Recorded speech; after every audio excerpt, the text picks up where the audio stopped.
નમસ્કાર. આજના આ ખાસ વિશ્લેષણમાં સ્વાગત છે. આજે આપણે એક એવા વિષય પર વાત કરવાના છીએ જે આપણા રોજિંદા જીવન સાથે સીધો જોડાયેલો છે અને તે છે સંભાવના અથવા અંગ્રેજીમાં કહીએ તો પ્રોબેબિલિટી. રોજિંદા જીવનમાં જોવા મળતા ચાન્સ કે તક વિશે આપણે એકદમ સરળ ઉદાહરણો સાથે સમજૂતી મેળવીશું. તો ચાલો શરૂ કરીએ. હવે વિચારો કે એક સાદો સિક્કો ઉછાળવામાં આવે છે. સામાન્ય રીતે લોકો માને છે કે આ તો સીધી 50-50ની જ વાત છે, બરાબર ને? વાત સાચી છે, પણ ખરેખર તો આ સરળ લાગતી પ્રક્રિયાની પાછળ એક જબરદસ્ત ગણિત છુપાયેલું છે. જો આ સિસ્ટમ સમજી લઈએ તો દુનિયાની ઘણી બધી અનિશ્ચિતતાઓનો તાગ મેળવી શકાય છે. આજના આ વિશ્લેષણમાં આપણે મુખ્ય 5 બાબતો જોઈશું. 1. સંભાવના એટલે શું? 2. તેનું મુખ્ય સૂત્ર. 3. શક્ય અને અશક્ય ઘટનાઓ. 4. પાસા અને પત્તાની રમત. અને 5. વ્યવહારિક ઉદાહરણો અને તેની ઉપયોગિતા. તો ફટાફટ આગળ વધીએ. સૌથી પહેલા જોઈએ વિભાગ 1, સંભાવના એટલે શું? આજે ગણિતમાં જેને આપણે સંભાવના કહીએ છીએ તેના મૂળિયા ઇતિહાસમાં ક્યાં જોડાયેલા છે તે જાણવું ખૂબ જ રસપ્રદ છે. આમ તો આની શરૂઆત 16મી સદીમાં થઈ હતી, જ્યારે ગણિતશાસ્ત્રીઓ તક આધારિત રમતોનો અભ્યાસ કરતા હતા. પણ ખરા અર્થમાં ઈસવીસન 1795માં પિયર સિમોન લાપ્લાસ નામના એક મહાન ફ્રેન્ચ ગણિતશાસ્ત્રીએ આની એક ઊંડી સૈદ્ધાંતિક વ્યાખ્યા આપી હતી. અને નવાઈની વાત એ છે કે આ વ્યાખ્યા આજે પણ સંભાવનાનો મુખ્ય પાયો છે. આગળ જોઈએ વિભાગ 2, સંભાવનાનું મુખ્ય સૂત્ર. હવે ઇતિહાસમાંથી બહાર આવીને સીધા કામની વાત કરીએ.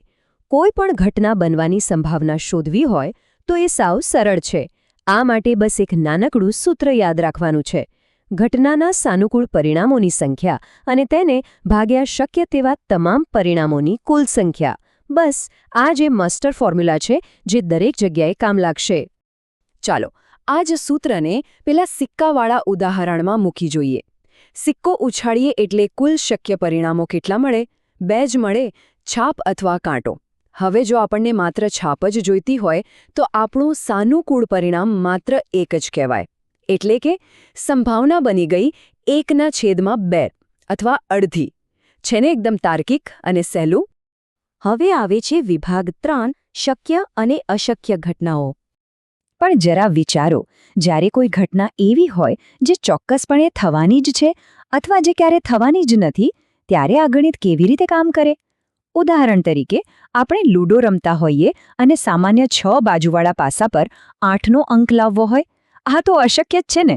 તો આવી અશક્ય ઘટનાની સંભાવના હંમેશા 0 હોય છે. બીજી બાજુ, જે ઘટના 100% થવાની જ છે તેની સંભાવના હંમેશા બરાબર 1 હોય છે. આમાં 1નો આંકડો બહુ જાદુઈ છે હો. કોઈ પણ પ્રયોગની બધી જ શક્ય પ્રાથમિક ઘટનાઓની સંભાવનાઓનો સરવાળો કરીએ તો જવાબ હંમેશા 1 જ આવે. આનાથી પૂરક ઘટનાઓનો ખ્યાલ મગજમાં એકદમ સ્પષ્ટ થઈ જાય છે. એટલે કે કોઈ ઘટના બનવી અને તે જ ઘટના ન બનવી, આ બંનેની સંભાવનાનો સરવાળો હંમેશા 1 જ થાય.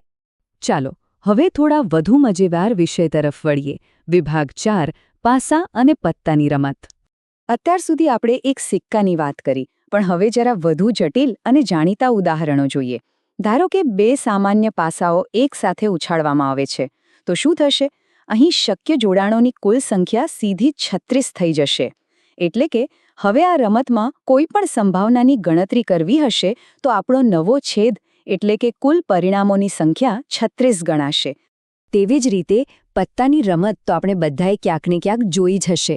આમાં કોઈ ચોક્કસ પત્તું ખેંચવાની સંભાવના કાઢવી હોય તો છેદની પાક્કી સમજ હોવી બહુ જરૂરી છે. આપણને ખબર છે કે પત્તાની થોકડીમાં કુલ 52 પત્તા હોય છે, બરાબર?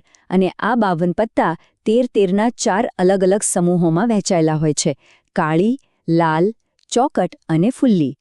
તો હવે પ્રશ્ન એ છે કે જો આ 52 પત્તામાંથી મુખમુદ્રાવાળું પત્તું એટલે કે ફેસ કાર્ડ ખેંચવાની સંભાવના શોધવી હોય તો શું કરવું? સૌથી પહેલાં તો સાનુકૂળ પરિણામો શોધવા પડે. દરેક સમૂહમાં રાજા, રાણી અને ગુલામ એમ 3 ફેસ કાર્ડ હોય. 4 સમૂહ એટલે કુલ 12 ફેસ કાર્ડ થયા. તો અહીં 52માંથી 12 પરિણામો આપણા માટે સાનુકૂળ છે. બસ ફરીથી પેલું જ માસ્ટર સૂત્ર લગાવી દો અને જવાબ હાજર. અને હવે સૌથી મહત્વનો ભાગ વિભાગ 5 વ્યવહારિક ઉદાહરણો અને ઉપયોગિતા. આ ગાણિતિક પાયાની સૌથી રસપ્રદ બાબત ખબર છે શું છે? એ માત્ર સિક્કા કે પત્તાની રમતો પૂરતું સીમિત નથી. વાસ્તવિક દુનિયાની ભૌગોલિક સમસ્યાઓમાં પણ આનો જબરજસ્ત ઉપયોગ થાય છે. ચાલો એક ગંભીર પરિસ્થિતિ વિશે વિચારીએ. માની લો કે એક હેલિકોપ્ટર ગુમ થયું છે. એની પાક્કી જાણકારી છે કે તે 9x4.5 કિલોમીટરના એક લંબચોરસ જંગલ વિસ્તારમાં તૂટી પડ્યું છે. આ જંગલની વચ્ચે એક તળાવ પણ છે. તો શું સંભાવનાના ગણિતથી એ જાણી શકાય કે હેલિકોપ્ટર એ તળાવમાં જ ખાબક્યું હશે? જવાબ છે હા, બિલકુલ જાણી શકાય. અહીં આપણે સંખ્યાને બદલે ભૌતિક ક્ષેત્રફળના માપનો ઉપયોગ કરીશું. પહેલાં તો જંગલનો કુલ વિસ્તાર જોઈએ, જે 9 × 4.5 એટલે કે 40.5 ચોરસ કિલોમીટર થાય છે. અને તળાવનો વિસ્તાર 2.5 × 3 એટલે કે 7.5 ચોરસ કિલોમીટર છે.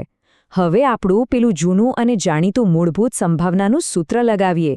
7.5ને 40.5 વડે ભાગતા હેલિકોપ્ટર પાણીમાં જ હોવાની ગાણિતિક સંભાવના એકદમ સચોટ રીતે મળી જાય છે.